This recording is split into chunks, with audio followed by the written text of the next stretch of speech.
Right, it's the end of the year. My YouTube channel's now done 450-ish videos. We've got to the end of 2018. There's a lot of videos done this year. Probably I'll try and do 2 a week. Question, after all that chat and all the videos and everything we've ripped all out, we've covered everything we possibly could in a year. Question to you guys is, how do we play golf? After all that, how do we play golf? What do we do? There's so many different ways to think about the game of golf. I think about it as there's no right or wrong. That is, I mean, it's key. There's some fundamentals to adhere to. There's crazy books out there. There's loads of different ways to learn bits and pieces of the game. There's so many games within the game, if you like. How do we actually learn the game of golf? How do we actually play golf? Homer Kelly's golf machine. Homer Kelly's golf machine has 24 components and 144 variations to build a golf swing. Check this out. When I did my Golf Stroke Engineers Bachelor's on the golfing machine, that was it there. So that was the 144 variations and 24 components. That there is basically, that's my notes, that's how you build a golf swing. There's all these components and variations to build a golf swing. That's a lot of pieces of the puzzle, isn't it? And that is, Bryson DeChambeau's looking at that going, I can take that component, that component, that component, put that together, that will be functional. Or I can take that one, that one, that one, that one, that's functional. That's why there's no right or wrong. Homer Kelly says, hold on, Homer Kelly's golf machine states that there are 446 quadrillion motions in the golf swing. 446 possible motions. So not all these motions are correct. So obviously 446 quadrillion motions. There's Jesus, I mean, coming over the top, slice, and this motion, that hinge action, such and such, all these incorrect positions, that's part of the 446 quadrillion.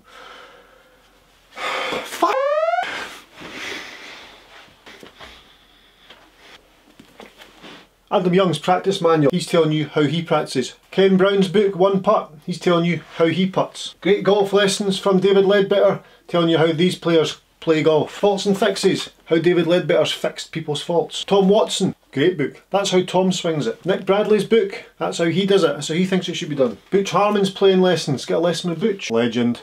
Dave Pelt's Short Game Bible, that's how Dave thinks you should do a short game. All these books, Jack Nicklaus Golf My Way, Faldo's book, Tiger's book, they're all great books. Ben Hogan's 5 Fundamentals, 5 Fundamentals? Ben Hogan's book, Mo Norman, all these people give you information on golf swing. The information they give though is how they swing the golf club. That is it. That is what they're reading, that's what you're reading about. When you read Jack Nicklaus's book Golf My Way, it's a perfect example. I used that in my PGA stuff for an assignment I did, all about him and his coach Jack Grout. People look at it and go, okay, Jack says you have to do this, this and this. Jack doesn't say you have to do this, this, this at all. Jack's telling you in his book how he does it. Golf My Way. Ben Hogan, that's how Hogan did it. Hogan, I mean, is he telling us that's how we're supposed to do it? He's just telling you that's the way I do it. He's successful because that's the way he does it. Faldo's book, Tiger's book, all these golf books are about the way they play golf. And if you look in all these books and pick little bits out, they're all in different positions. They all have wrists in different positions. They all hold it differently. They all have weight transfer, distribution differently. Their swing plane's different. Every one of them's different. But they're just telling you in their books, this is how I play golf. This could go on forever. Extraordinary Golf, Fred Schumacher, he throws the golf club down the range. Stack and tilt. Stack and tilt is all in there. All these variations, all this here, everything on there. Stack and tilt's in that. So how do we play golf? Don't know. Honestly don't know. All this stuff going on. I mean, how's anyone supposed to learn the game? The game's hard enough as it is. We all go out there and muck about and we chuck balls in the rough and we just fart about, and that playing around and just mucking about, that mucking about on the golf course, dropping balls in bad lies, wind off the right, let's try and somehow functionally cut the ball at that wind to hold it straight. There's a bunker in front, well I'm going to try and add some loft, and if I hook my left wrist up like this and bend my left wrist at impact, then you know, if I can do that and I hit the shot, then who gives a shit, you know, that's absolutely fine. That's how we learn to play golf better. Then you get on to other bits of the game that's like, you know, shaft flex and custom fitting and all this, and do you know what, have we gone too far into that? Are we really just sitting down thinking, what else can we make money out of? I mean, is it all this taking enjoyment away from the game? And don't get me wrong, some people are super high tech and they want all the technology in there and they want to know this, know that, and to know numbers, flight scope, TrackMan. But at the end of the day, we're really just trying to get a little white golf ball. Try to get one of them in the hole in as few shots as possible. So I mean, I think the way we learn golf or how we play golf is you take the ability you already have, and that's your skill set. You go and run with that the best you can, and once you get to a level where you think, I'm okay at this, but I'd like to get better, or I'm really struggling with this, but I'd like to get better, go and see a golf professional who has got a lot of empathy. So a golf pro that's going to take your ability and make it better. He's not going to strip you back, he's not going to work off any model, he's not going to put you on a screen and say, listen, this is how Ernie Els swings it, that's how you should swing it at 5'2" and 17, 20 stone. You know, it's got to be, okay, this is what you've got. What's the problem? That's the problem, right? Okay, let's take what you've got and let's make it better. Let's keep the game enjoyable. Let's take your ability and make your ability a little bit better. Let's enhance what you already have. That's how you learn to play golf. That, in my opinion, is how golf should be taught. And yes, absolutely, Golfing Machine and all these books and that, it's all loads of millions of good content there. In fact, it's all good content.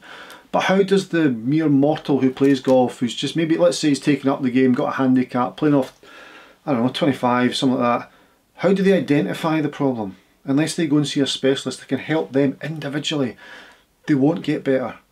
I write for Bunker magazine and we reckon the average handicap of the readers between 18 and 22 is the average handicap.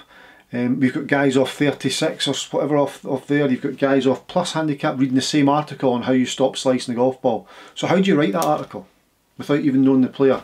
So you write in a general form that you can, you know, this is the path and this is where the face has to do in relation to the path to create that ball curvature of the golf ball. Tilt and axis, blah blah, talk about all that. And then, as I say, it has to be as wide scope as possible and relevant to everyone. But people read that and go, okay, I'm going to try that. And then they get back saying, that doesn't work, that's nonsense, that doesn't work at all. Well, it doesn't work because that's not the way you slice the ball, that's not the way you have this problem, if you like. So go and see somebody who's got a little bit of empathy, somebody that's going to take into consideration your ability and going to make that better. That's how we learn golf, that's how we play golf. If I took that 18 to 22 handicapper and I said to them, right, you've got grip position C, you've got a weak double action, your left wrist vertical, right wrist rolled, and the pressure points on top of the golf club. I mean, what does that mean? How's your man going to learn from that? How's he going to read that and go, oh that's great Steve, that's really good information, thanks very much. Or if that's in the magazine and I've been that technical and he takes that away and just go, wow. Basically it means your right hand's too far round so your pressure point's on the top, so let's weaken the right hand a little bit. Well, that was a bit deep. So when you go to see your professional, if you want high-tech golf tuition and you want all that terminology, if you like, to be really high-tech, then he'll do that. You know, he'll be able to change his terminologies to match the level of player. So if you can find a good professional, he will speak the language you want to hear. He will hopefully have empathy, and you know, I'm just going to leave that with you. So finally, I'd just like to add that once you've had your golf lesson, then go on YouTube, seek out the stuff that's relevant to what the Golf Pro said to you. So whatever he's mentioned or she's mentioned to you, take it all on board, work on those drills, but then go on YouTube. Then you can go to books and YouTube and things and find out how you can implement what he or she has said to you. So it all becomes more relevant. Rather than going fishing in the first place with no bait, you've got the bait, now you can go fishing on YouTube and in your books and find out the answer you're after.